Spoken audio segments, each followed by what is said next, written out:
আসসালামু আলাইকুম।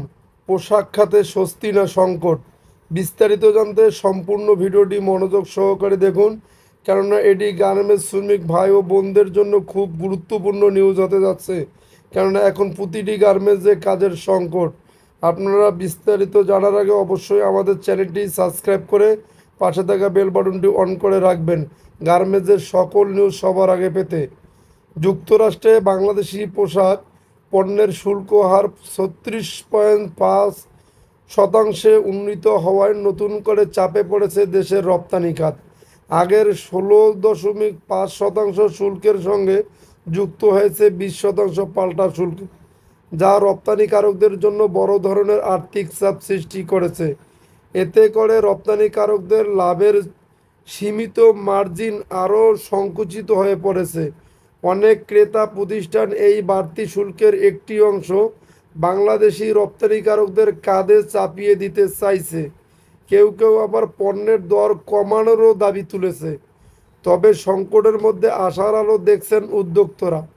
যুক্তরাষ্ট্র শুল্ক হার কিছুটা হ্রাস করায় স্থগিত থাকা রপ্তানি আদেশ ফেরত আসতে শুরু করেছে। আগামী দিনগুলোতে নতুন আদেশও আসবে বলে আশা করছেন অনেক রপ্তানিকারক।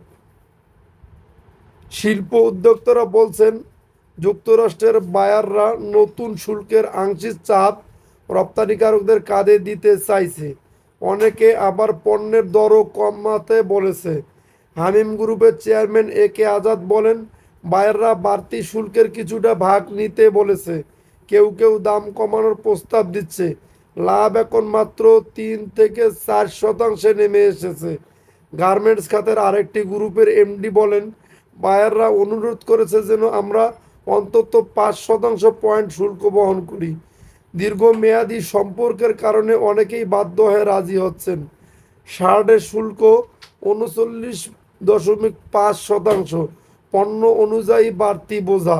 শুল্কের হার পণ্যের ধরন ভেদে ভিন্ন। উদাহরণস্বরূপ বোনা শার্টের শুল্ক হার বর্তমানে 39.5% পৌঁছেছে। এলিট গার্মেন্টসের এমডি রামজুল সেরাজ বলেন, আগে $10 শার্ট $65 বিক্রি হতো, এখন কিছু ক্ষেত্রে $70 পর্যন্ত যাচ্ছে। কিছু বায়ার বাড়তি দামে নিয়ে ক্ষতিপূরণও দিচ্ছে। দর কষাকষিতে নতুন ধারা, শর্তে আছে অনিশ্চয়তা।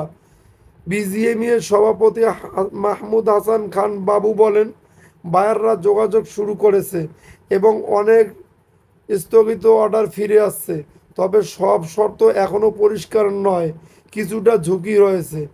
বিশ্লেষকদের মতে যুক্তরাষ্ট্রের সঙ্গে সই হওয়া কিছু নন ডিসক্লোজার চুক্তি ও শুল্ক ছাড় প্রক্রিয়ায় এখনও কিছু অনিশ্চয়তা আছে। টিকে থাকতে দক্ষতা বাড়ানোর বিকল্প নেই।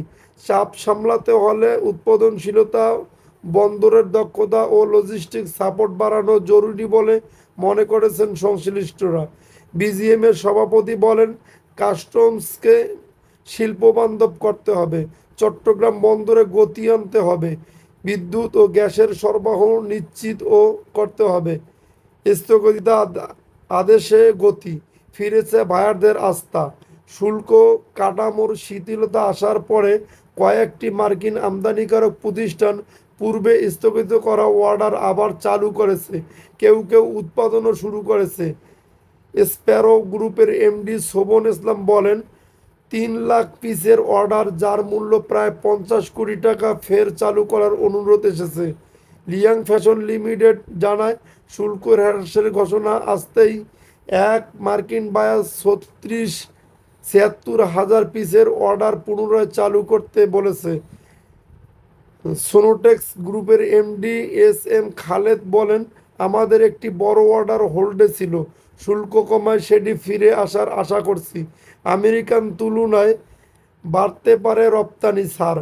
নতুন শুল্ক কাঠামোতে বলা হয়েছে, যদি কোনো পোশাক উৎপাদনে 20%-এর বেশি আমেরিকান কাঁচামাল ব্যবহৃত হয়, তবে সেই কাঁচামালের উপর বাড়তি 20% শুল্ক প্রযোজ্য হবে না।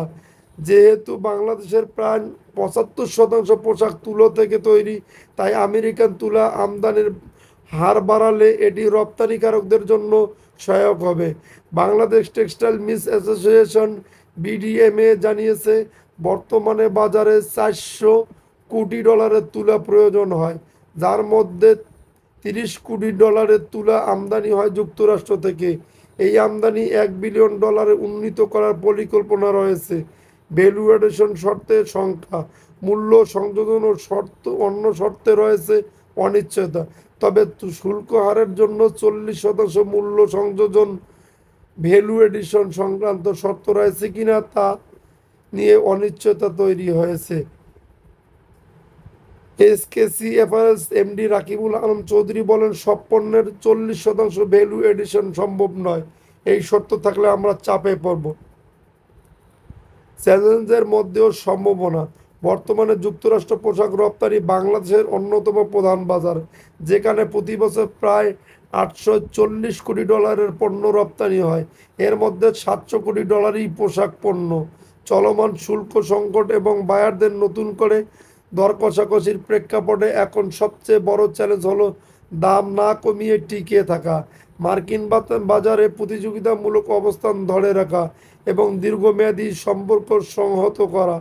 পরিস্থিতি সাময়িক হলেও এর ব্যবস্থাপনাগত গুরুত্বপূর্ণ অত্যন্ত উচ্চ, কারণ এই চ্যালেঞ্জ সামাল দেওয়া না গেলে ভবিষ্যতে রপ্তানির ধারাবাহিকতা বিঘ্ন হতে পারে। এখন প্রয়োজন টেকসই রপ্তানি কৌশল, বাজার বহুমুখীকরণ এবং নীতি সহায়তা বজায় রাখা। যদি আপনাদের নিউজটি ভালো লেগে থাকে তাহলে বলছি আমাদের চ্যানেলটি অবশ্যই সাবস্ক্রাইব করে পাশে থাকা বেল বাটনটি অন করে রাখবেন।